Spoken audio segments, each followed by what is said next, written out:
This is a Rogue Media Network podcast.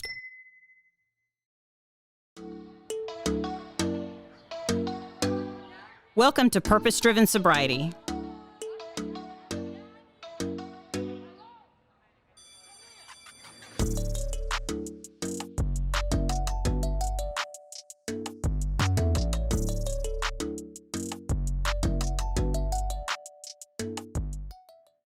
Thank you for joining the Purpose Driven Sobriety podcast. My name is Christine, and I'm an alcoholic. Welcome to the show. Today's sponsor chooses to remain anonymous, but he knows who he is, and he is a great friend to those of us in recovery. So thank you so much. Today, I have a special sister on here with me, Kajsa, who, and it's so funny because I just love the fact that well over half of my guests, Kajsa, are from different areas because I'm in Waco, Texas.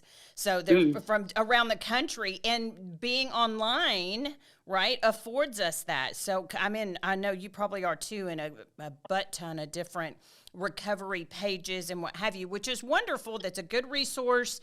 Just like my humble opinion, in-person meetings is where it's at, but online meetings certainly have their place, and these groups can be very supportive. And just like in person, you try them on to see if they fit, and if it's a good fit for you, you contribute where you can. And so I met you in one of those. So I'm so grateful that you agreed to come on the show and share with me your story. And on the show, Kajsa, we just share, what it was like, what happened, and what we're like now. This is the most laid back thing you'll do probably today.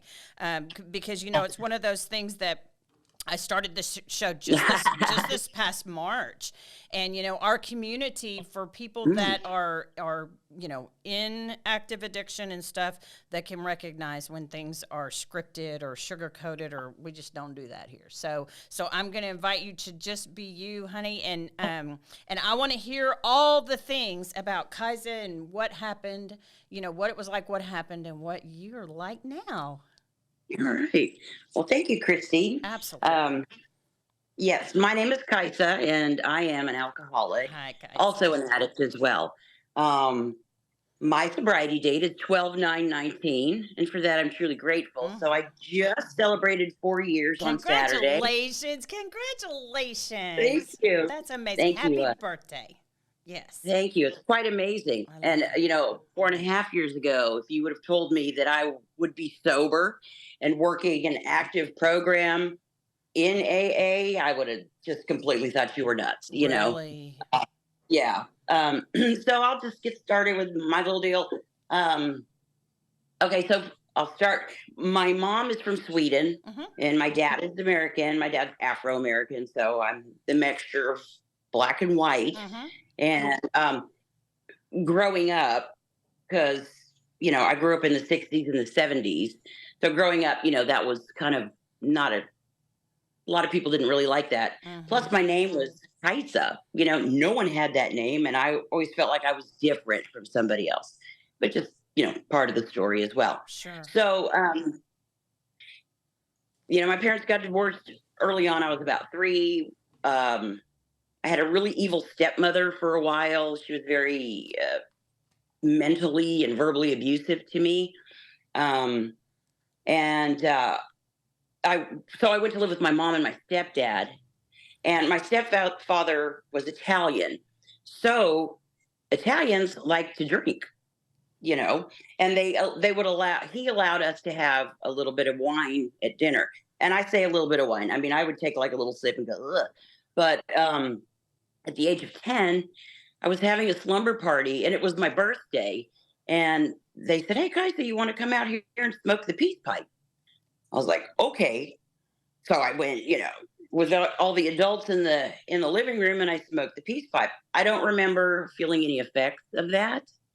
And then, every now and then a little sip of wine at dinner. But when it really started was when I was 14, and I would have been in 8th grade, and I went out with my friends.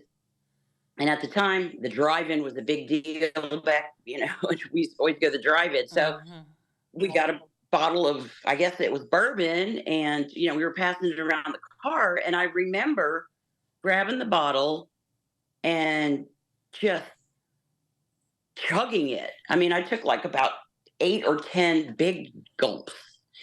And, of course, I proceeded to get very sick and I threw up and all kinds of crazy stuff happened. And I remember waking up with a hangover the next day and I was throwing up. But you know what? I could not wait to drink again. Now you think, why would you do that again?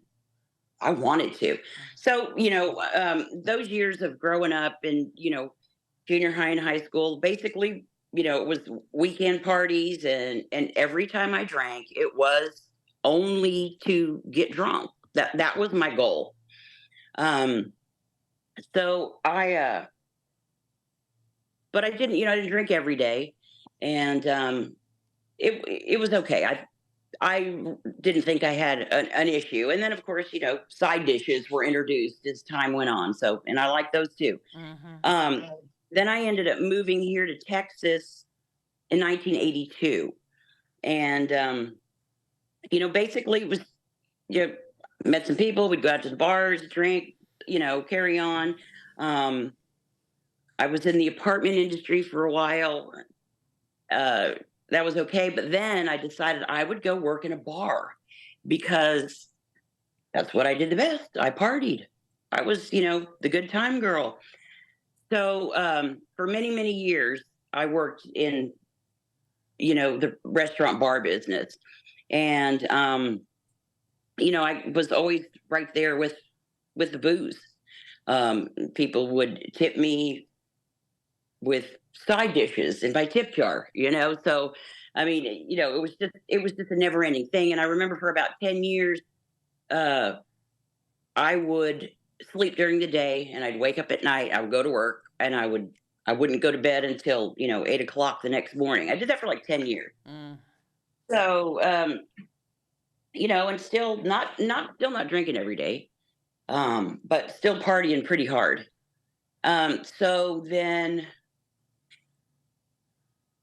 I knew that, I was getting older and I'll just say this. I got sober at 57. Mm-hmm. So, so I knew I was getting older. I knew I needed to get a day job. So I got this job at this transportation company and I was still bartending at night. So I was working 2 jobs. So anyway, when I was going home for my 10-year, brother wanted me to meet a friend of his, which I remember from high school, but we hung in different circles because, I rode a Harley to high school because what I did. And anyway, so I went home for my 10-year high school reunion. And I met this guy and his name was Kevin and we hit it off. And then, so we had long distance relationship for, I don't know, probably 8 months or so. And then we decided I would move back to Kansas and live with him. And then when he was on his way here to get me to move me back to Kansas, he got killed in a car accident. Oh my. And I held a great deal of guilt for that because I felt like it was my fault. If he wasn't coming to get me, he wouldn't have died. Mm-hmm. So, that was a very traumatic experience. And I remember 3 months straight after that, I drank every single day. And, finally one day it just came to me that, he would really not want to see you like this. So I slowed down in my drinking. And then, okay, so time passes and I'm still doing the same thing over and over.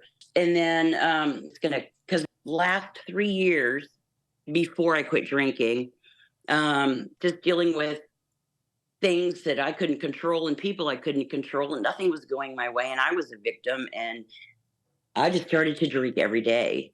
And when I say every day, I mean I had vodka bottles, wine bottles on the side of my bed at night. So when I woke up, I could drink. So I could go back to sleep for 2 hours. Wake up, drink. Get up in the morning. I just kept drinking. I would come to work. I drank at work. I would have my bottles all hidden all around, strategically. Mm-hmm. So nobody could, because nobody knew what I was doing. So I thought. So you thought. And yeah. And, so hang on. you know, and all the while I was like drinking at people. I'm going to drink this poison because this person, I don't like the way they treat me. I don't, just, just lots of stuff that, you know, I had no control over, but yet I made it all about myself. So I was going to drink it all away. So one of my very best friends that I've known for 41 years, um, we started over here. Now we're both over here.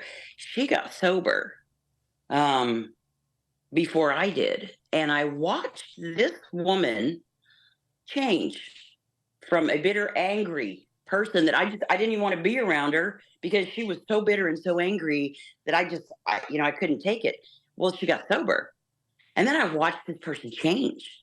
And I'm like, oh my, wow. So, I knew I had a problem because I knew that what I was doing couldn't, it couldn't, I knew it wasn't right what I was doing. I'm like, this can't be right as much as I drink. Um, and I would want to stop, and I'd go, okay, well, I won't drink until 5. Well, forget it. I've probably tried that 1,000 times or more. That never worked. So I would have conversations with her, and she is a member of AA, and we would talk about it a lot. And she'd say, "Well, I don't think you're an alcoholic. I think you're just a heavy drinker." I'm like, "Okay, well, whatever." So anyway, I ended up having to go to my general practitioner, and she did my blood work, and she said to me, she said, your numbers are really dangerously high, and I'm referring you to a liver specialist. I said, okay. And I thought, oh, yeah, you've probably gone and done it now. I mean, you have to go to see a liver specialist.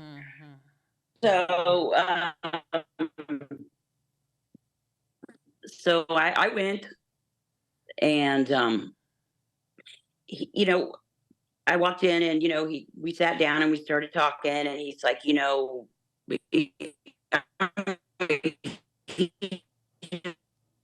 looked at me, Yep. and he said, Kajsa, you hang can on, pause just a second, because you okay. completely cut out.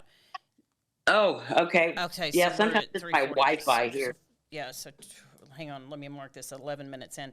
Okay, so you went to the liver specialist, and what did he say to you? Okay, so he told me that I had to stop drinking or I would die. Oh, wow. And yeah, and I Yeah. was like, I'm like, okay. And I had no intention at that time. I had no intentions on quitting drinking. Um, getting help. What help? Yeah, I had my friend in AA who I watched, who we still had all these conversations.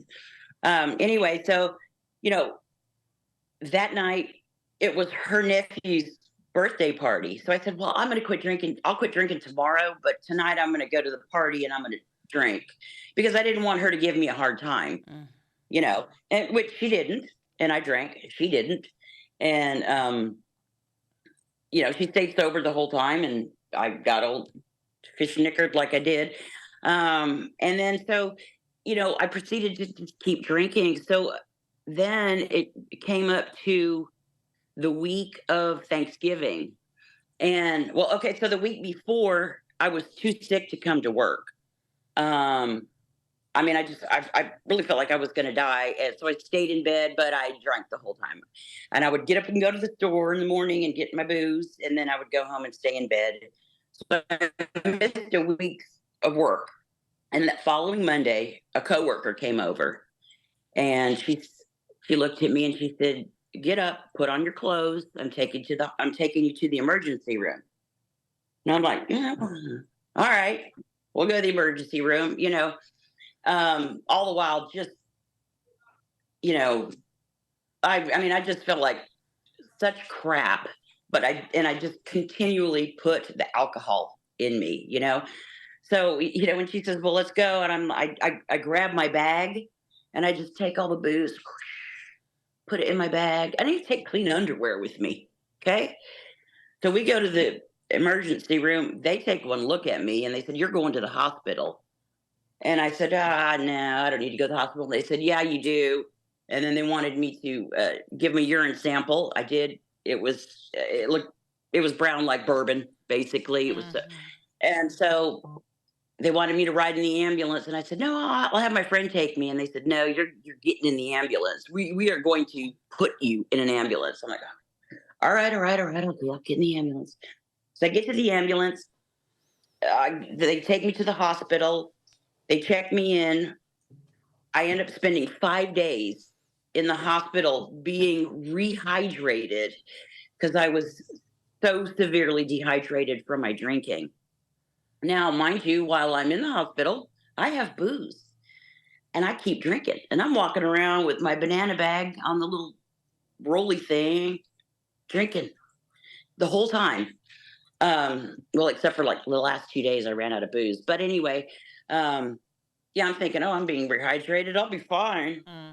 Anyway, so anyway, I get out of the hospital. Well, okay, so the last 2 days when I ran out of booze, I didn't have any physical withdrawals. Like I didn't have the sweats. I couldn't sleep very well, but the hands, the palms of my hands and the soles of my feet peeled, which I was like, well, okay, whatever. I had no idea what that was. So I get out. My friend came and got me, the one who's in AA, and she took me to my truck. I got in my truck. I went straight to the first corner store, reloaded on the booze, and kept on drinking. I ended up having to go back to my liver specialist to get. Now, mind you, that was over Thanksgiving. So Thanksgiving, I was in the hospital. So here's my second trip back to the liver specialist, and my friend went with me this time, and he just, he sat down, he grabbed my hands, so I couldn't, look him right in the eye, and he said, "You're gonna die.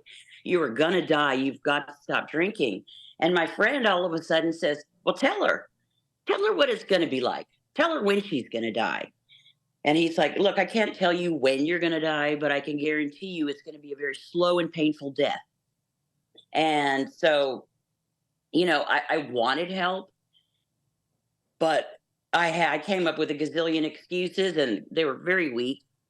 And the both of them just sat there and just hammered on me the whole, they're like, I kept saying, "Well, what about my dog?" And my friend's like, "Well, you can go to such and such a house. They take pets." I'm like, "Oh."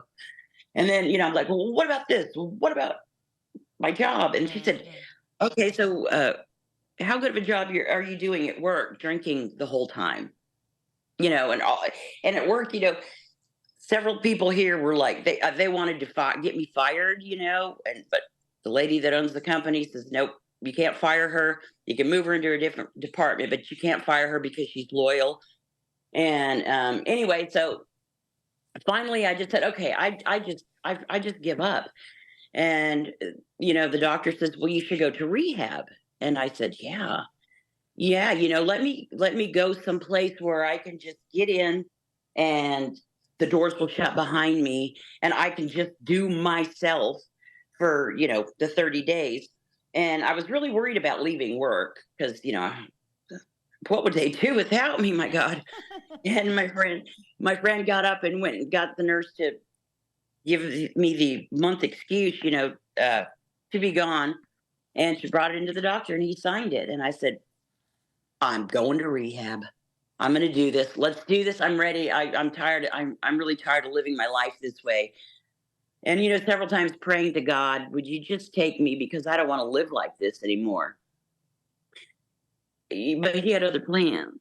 But he does that. And so that was on a Wednesday. I continued to drink.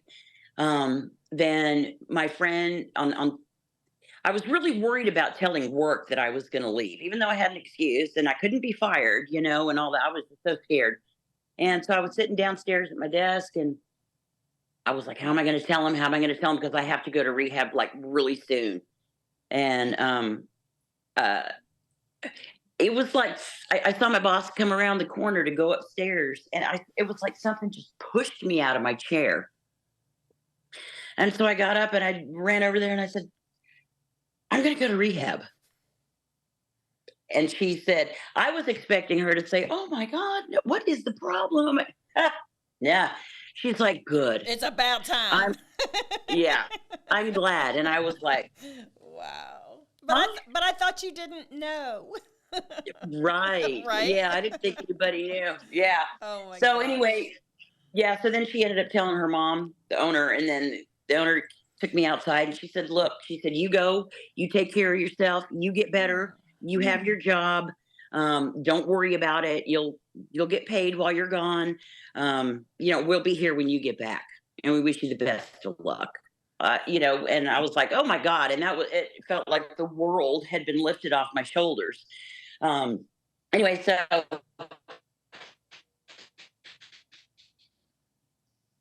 that was Wednesday, and then I continued to dream the name of a lady who was a sobriety coach.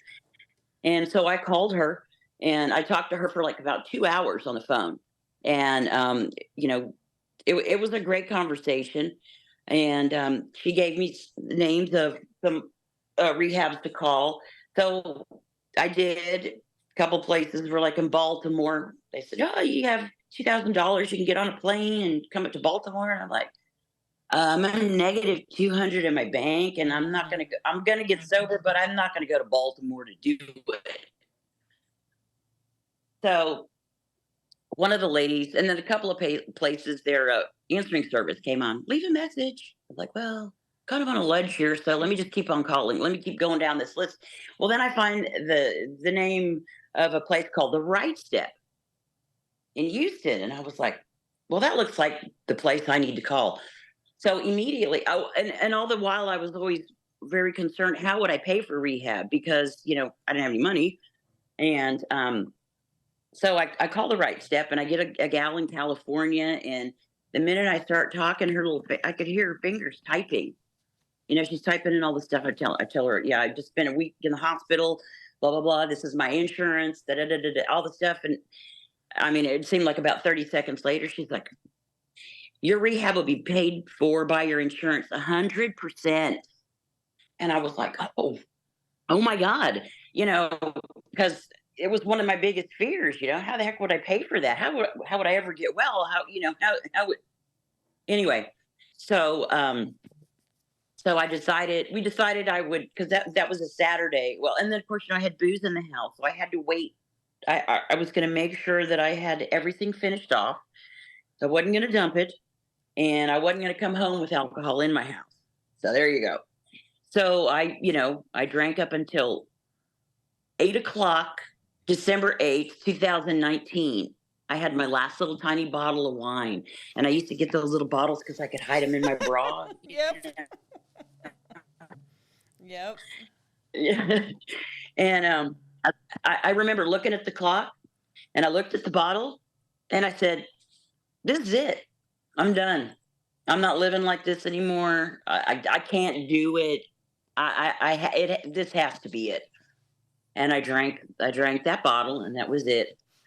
Threw it in the trash, and I had already packed my clothes for rehab the next day. I was supposed to be there at 9 o'clock in the morning, and I went to bed. Woke up the next day on the 9th, and grabbed my bag. And I remember opening the blinds because I have a pool outside, and I looked at the pool, and it was just green as could be. I was like, "Oh, maybe I should stay here and take care of the pool." And then something just said, "Oh, because you've been doing such a good job this far. That's why it's green." And something said, "Go, go, go." And I just grabbed my bag and my purse, and I took off out to the front door. And as I was opening the back door of my truck to put my suitcase in, my mom comes to the door because she lives with me. And she said, "I don't think you have a problem." And I said, I didn't even say anything because I couldn't believe she was actually looking at me with my gray skin and my yellow eyes, telling me she didn't think I had a problem. Oh, and there's one thing else I wanted to show you. When I was in the hospital, this is a bruise. Oh, wow. that I found on the when I took off my gown to take a shower. Mm-hmm. I, that was a bruise that was on my stomach. Wow. Yeah. And then here was my arm when I got out of the hospital. Just, just Yeah, for those of you yeah. that are just listening, yeah, that bruise went across your entire belly. Wow. And Yeah. yeah, Well, and did you know how you got it? well, no. Yeah, Nope, see I didn't. I was like, well, I didn't fall. that's the key. It's like, okay, I am totally black and blue or cut on me and it's like I don't yeah, ugh. Right. Oh But my also, goodness. yeah, yeah. And I was like, oh my God. I was Mhm. like, okay. And it was this horrible purple. I mean, it was just really, really ugly. Mm. So when my mom said that to me, I was like, I'll see you in 30 days. Everybody just get out of my way because I'm going. And I shut that door, got my truck, I drove with this vengeance to the right step. And I got there, and that's when, I got sober, and I was in detox for the first, I don't know, 4 or so days, Mhm. 5 days. I think it was 5 days. And at that time, again, my hands peeled, the soles of my feet peeled, and this time my scalp peeled. So I looked like I had a horrible, you know, case of dandruff. Ugh. But I started to feel better and better. And what I did when I went to rehab was I was like, okay, look, I have no idea what to expect. So I'm just going to keep my mouth shut. I'm going to do what they tell me to do. I'm not going to fight with people because I did that a lot. As I'm just going to, I'm just going to do what I need to do to get myself sober. And so, I basically, when everybody else was outside smoking cigarettes and stuff, I stayed inside and did my assignments and stuff, and watched a lot of Netflix too. But there you go. And you know,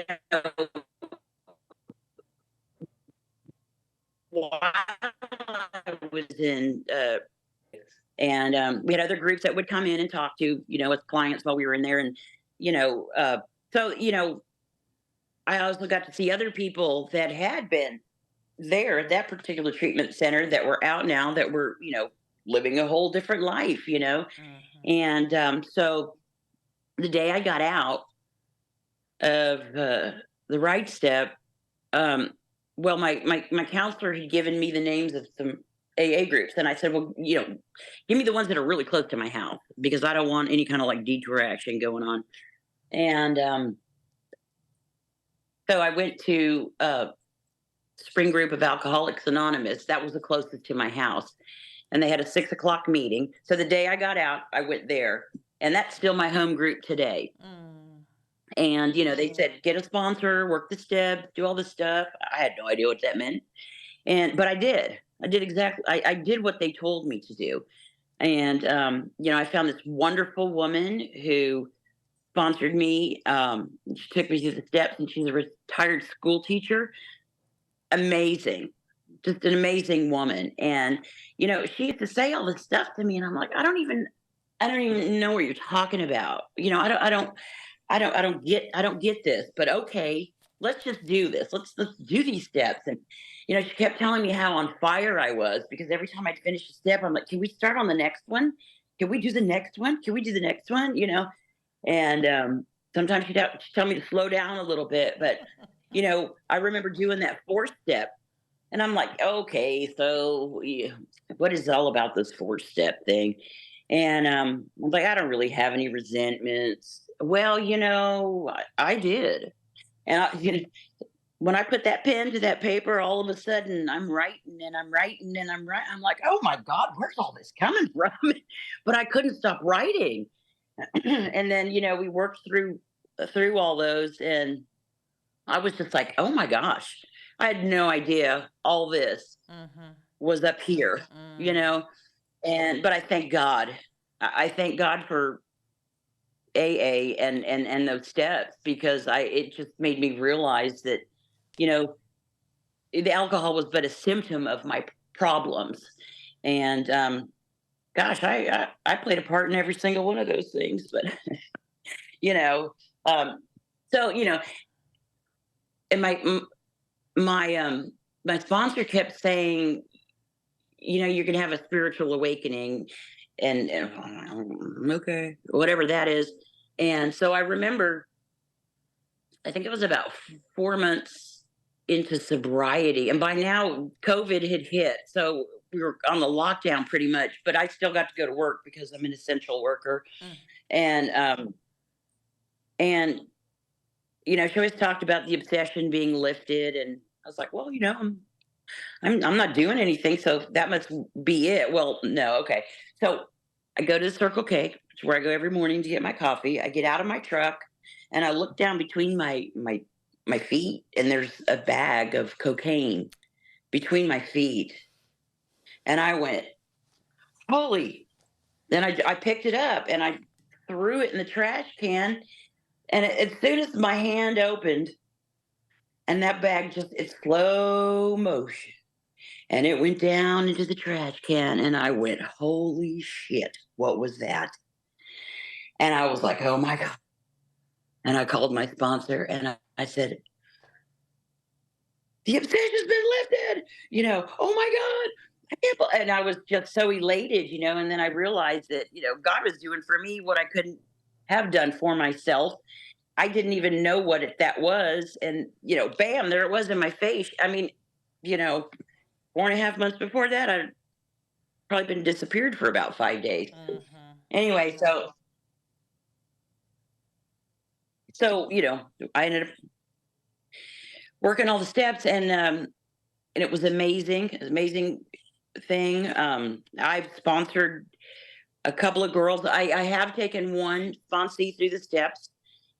She's moved on to new sponsorship, but she's still sober. I work a fearless program of sobriety. I chair meetings. I am on social media on a lot of sober pages. I admin on several, and I stay in the middle of the boat, and I have made such good friends. First of all, with the people at my home group, I never thought I would have friends like this in my life, and I still have some of my old friends that aren't, alcoholics, and they support me, and that's a wonderful thing. Mm-hmm. But I also have a new group of friends, a new family that work the program, and they're just amazing. And the fellowship's great. I love staying in the middle of the boat. I just do whatever I can,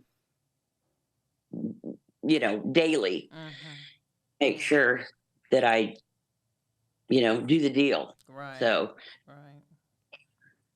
Well, that so it's funny. You just jarred a memory, just like how that happens, where it's like Twilight Zone. Back to, I remember when you talked about seeing that bag of cocaine at your feet, and I can feel that feeling when I was probably 2 weeks sober, and I was at my office. In my office building, my husband and I own a building here in Waco. And anyway, no one was there. It was on a Saturday. No one else was in the building. It was just me. And I was doing some busy work, And I went to get something out of a drawer. And those I don't know if you saw my face about the little wine bottles. Because, those fit perfectly in my handbag. And they fit down in my boots. And, So I opened up one of my drawers, and there were several. And it was, I call it flighty hands. It was like, it was, I lost my breath for a minute. See, I'm getting chills just talking about it. And I remember grabbing them. I think there were 4 of them, which is shocking because, honey, I don't leave alcohol behind. But most of the time I hid it so well, I hid it from myself. But I grabbed those 4 and I ran. Girl, I ran down the hallway to the bathroom, and I opened them and I started pouring them out. And it was like I almost needed a witness. I almost needed someone to go, to go, look, I'm not drinking it. Look, it was just like I needed, but I poured them out and I put them in the trash can. And then I thought, oh crap, what if someone sees them and they think that so I went immediately and I called my sponsor and I said, this is what just happened. And she said, how does that feel? And I'm like, oh, it feels really good. Wait a minute. It does feel, whoa. Why am I scared? I didn't do anything wrong. I did, but I was so used to burning down relationships, and if my husband were to see those, he would doubt me. And I wanted, it was just, but I remember, I know exactly what you're talking about, because it's like the fibers in my soul just got stronger, and it's like I think I stood up a little bit taller, that it was like, oh my gosh, I could have, and I didn't. I've never done that before, It was, I could have, and I did, and so I remember that feeling, and that was, so empowering for someone like us to do that. Yeah, what a feeling. What did you think before? I mean, I know you said you had your friend, which was a point of reference that was in AA, but what did you think, the program of recovery was before you got into it? What did you? I really had no idea. I know. I just, I'd heard AA, and I was like, oh yeah, that's for quitters. I'm not a quitter. Because anyway, I really didn't know. When I got to rehab, and they talked about AA and the steps, and you work on yourself and all this stuff, and I thought, well, I probably could use a little bit of that, because this I don't like. This I don't want to be. There's got to be something better than what I'm doing. So I'm just gonna whatever they tell me to do, I'm gonna do. But I do remember having the conversation with my friend about the higher power. And I said, what's with the higher power thing? Because, when I was raised, it was the God of hellfire and brimstone, and you're a sinner and you're going to burn in hell. And I'm like, the God thing, I don't get it, because why would this God that only one that I know, why would he forgive me? And I'm supposed to be forgiven. I don't understand all that, and she said, well, no, she said, it's a God of your understanding. And I said, what? My own understanding? I said, but this is what I understand it to be. She said, no. She said, not that one. I said, not that one. And I go, well, what do you mean? What one? What's yours? And she said, mine is a fairy. I said, a fairy? And she said, yeah, my God's a fairy. And I go, so what you're telling me is I can make this thing up? She said, yes, absolutely. I was like, oh, really? She said, yeah. I said, oh, okay. I go, now it's on. I go, yep. Going to be a loving, forgiving God, and he's going to have a sense of humor between George Burns and Betty White, and we're going to have fun doing this. And so that's how I came up with my higher power, which I didn't understand, and super grateful for that, because we have a good time. Which I think everybody, I was so concerned with not having a good time and but it's exactly the opposite. Right. I'm having the best time of my life, it's funny because I don't, people are like, oh, you're religious. No. Yeah, it doesn't have anything to do with religion. Nothing. I'm not religious. Yeah. Yeah, I'm spiritual. Like there's those plants outside. Look, I can't make that plant out there. Along those same lines is I didn't have a point of reference as far as a God, and I had such a huge resentment, because the way I saw it, if your God was all that great, why was I in that position to begin with? That must mean I was actually the piece of shit that I thought I was. So no thanks. And so my sponsor was able to bring, I needed things, and I don't mean this offensively towards my own self, but I needed things dumbed down a little bit, right? I needed the elementary, for dummies version. And she said, okay, so she said, have you ever heard of Build-A-Bear? And I said, yeah. And I said, that's where you go and you pick out a bear and you pick out the clothes and you pick out, and she said, just what if you could build a god? What would that look like? What type of characteristics, what type of mannerism, what kind of, a being would that be? What, loving, caring, kind, concerned, what would that be? And so she had me kind of work that out, and she said, so I'm just going to ask you, just what if that's who God is already?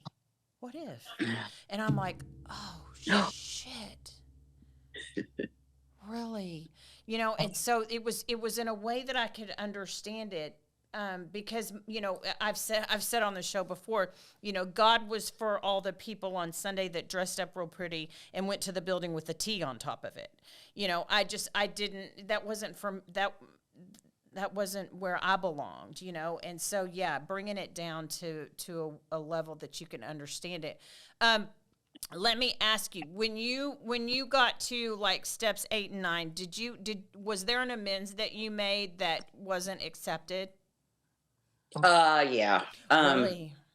Yeah. Well, the very first amends I made to my friend, she cried. She started crying, and I was not even expecting that. I was like, "Oh shit, man, what did I do to you?" Because in my head, I have, oh well, I did this. Well, I don't know exactly what I did to her. And then I realized that I really put my friends through hell watching me, kill myself, and I was killing myself. So the amends that wasn't accepted, my brother, when I called to make an amends to him, he just got so mad at me, and he's like, well, you should. And then he just verbal vomited on me, and like tore me up one side, down the other. I was like, ooh. But you see, my sponsor told me it was something like this would happen. So I said, okay. So I stopped, and when I talked to my sponsor, she said, okay, you don't do it again. She said, if a time comes up in the future, you'll know it, and you can do that. Amends to him. I was like, okay. So, but pretty much everybody else I made an amends to, they all, everybody was happy, pretty much. One friend cried, which really opened my eyes because I had no idea. So it so happened about 4 months after that with my brother. He called me up and he's like, oh my God, I can't believe you. I don't know how you deal with mom.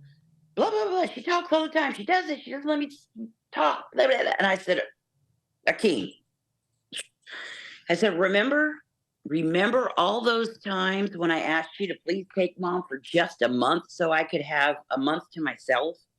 Remember?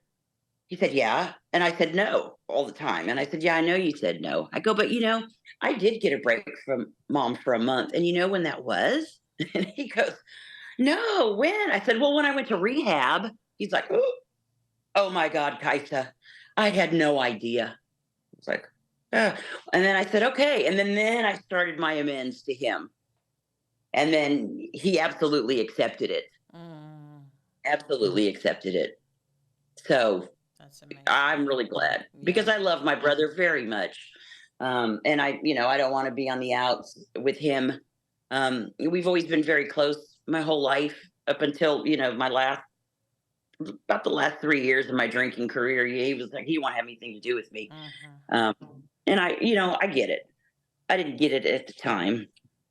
Yeah, we don't realize the damage, the damage that is left in our wake.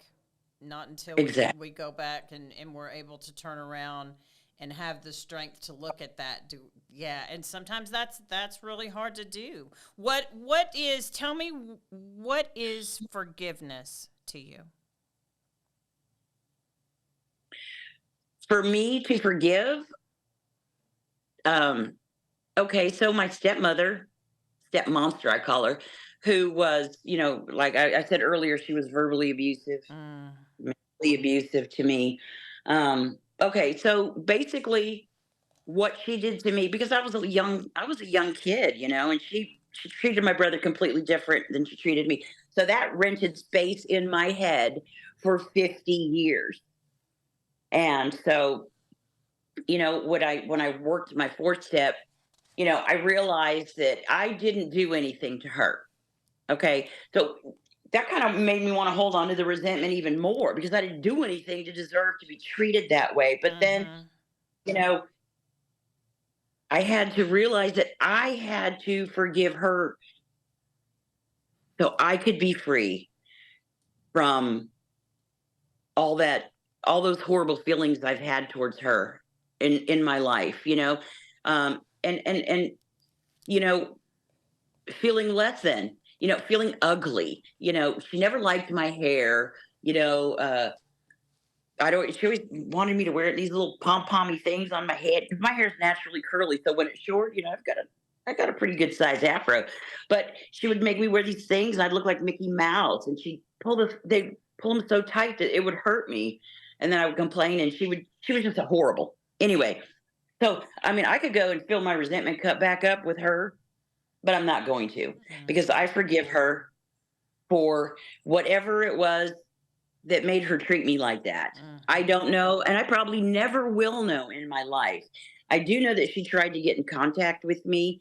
I do know she did try to get in contact with me, and I said, no, thank you. And I left it at that.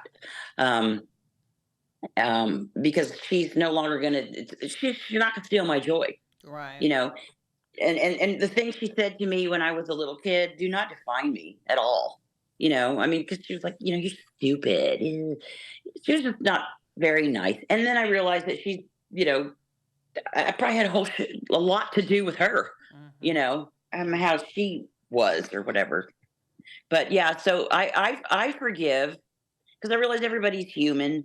I think everybody suffers from something, and I'm not going to hold on to resentment, because I'm not going to let that steal my joy. And I got a whole bunch of it. When is the first time that you've felt like you belonged somewhere? You know what I mean? Yeah, you mean, okay, once getting sober. I well, gosh, that's a good question. Probably around about 18 months, I think, into my sobriety, I really started to feel connected with other people. And, um, you know,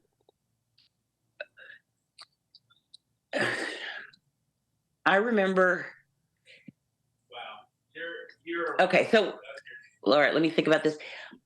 So I started to exercise about 3 months after I got sober. I decided because I was 265 pounds when I went to rehab. And I after a while, I was like, well, I don't like this part of me either. Let me see if I can change it. So I changed my eating habits. I started walking. So here I am walking in the morning, watching the sun come up, which is like one of my favorite things in the whole wide world to do. And all of a sudden, I'm looking at the sky, and I have music playing, and I'm walking, and I had this, I don't know, epiphany, whatever you want to call it, that I was very small. I was very small. But and in this big, huge, vast universe of all this beauty and everything, I'm supposed to be here. And that was when I realized that I'm supposed to be here. So then I knew I belonged, if that makes sense. And then I remembered the day. It was the day of my turning 18 months, and I woke up and I had a dream that I was looking at myself, but it wasn't in the mirror. It was like I was facing myself. And I said, "Oh my God, I love you." And I realized that I loved myself. Wow. And that's big stuff That because is that is the biggest of stuff. Yeah. because I wouldn't even look at myself in the mirror. Because I wanted to kill me. Yeah.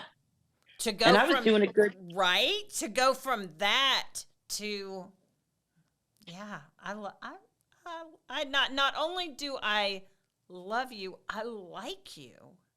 Hmm. Of your speaking of your own self. That's there's not a lot of people that could say that, Kaija. Not honestly. Well, yeah. Yeah, I remember telling my sponsor, I'm like, "Oh my God, I love myself." And I told her about the dream, and she's like, "Oh." That's amazing. That's amazing. Yeah, I was talking about belonging, and that was, I'll be 12 years this coming March, and Okay.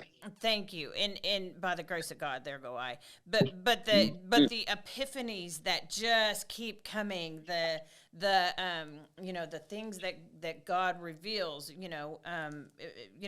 and it occurred to me not that long ago that I had spent my entire life trying to fit in. Mm, Everywhere I went, I would try to fit into the mold that I would think that you needed me to be or wanted me to be, or I never belonged anywhere.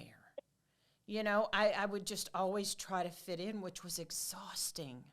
It was mm. exhausting carrying that huge trunk of costumes and masks and oh, I'm going here, so I have to be this person. Oh, I'm here, so where am I? Oh, here, so it was March 14th, 2012 that I sat down in the room of my home group, and for the first time I looked around and I thought, this is exactly where I belong, you Mhm. know.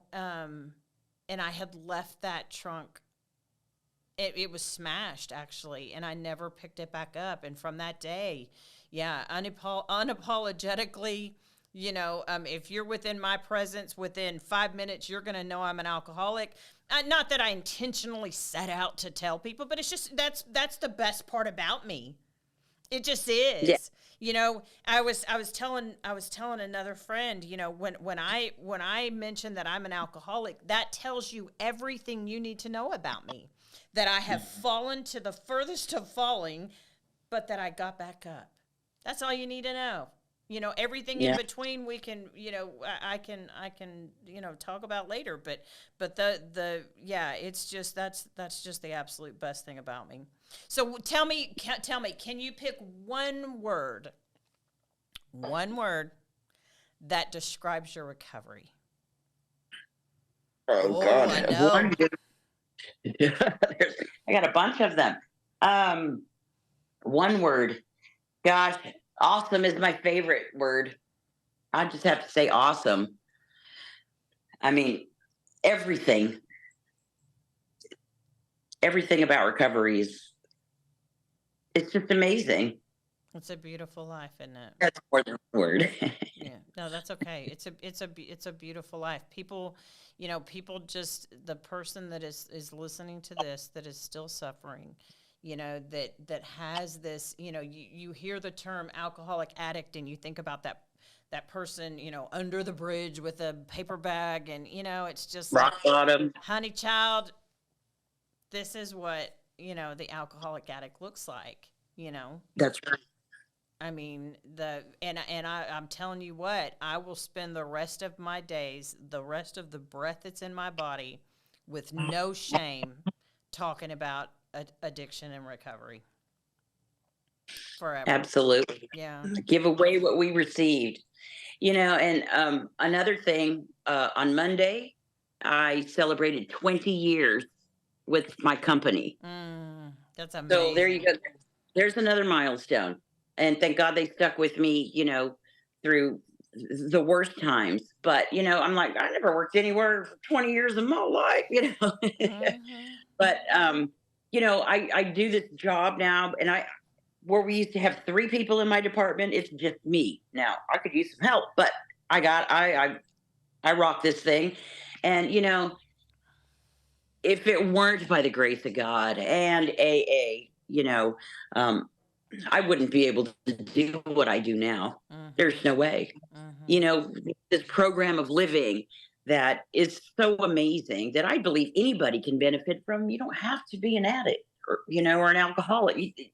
It's a way of life, and the humility piece, boy, and I fight my ego, but and just how kind I am now as opposed to how I used to be. I was not a very nice person at all, and I'm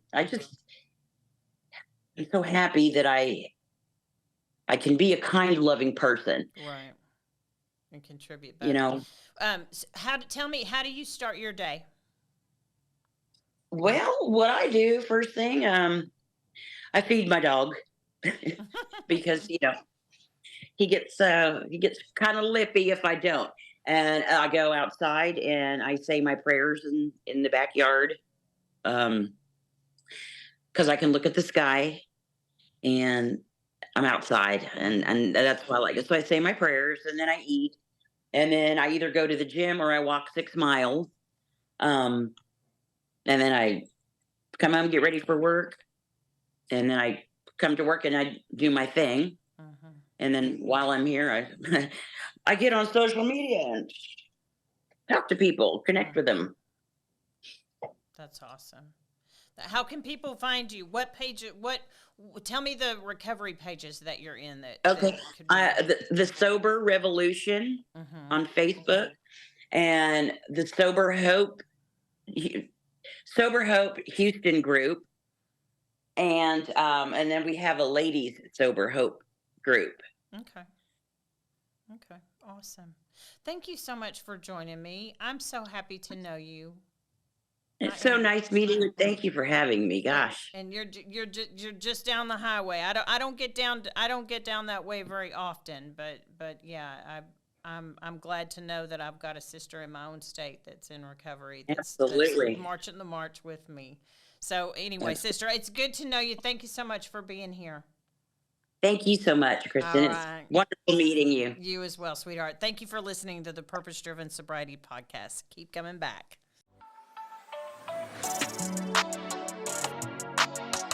Thanks for listening to Purpose Driven Sobriety. Keep coming back.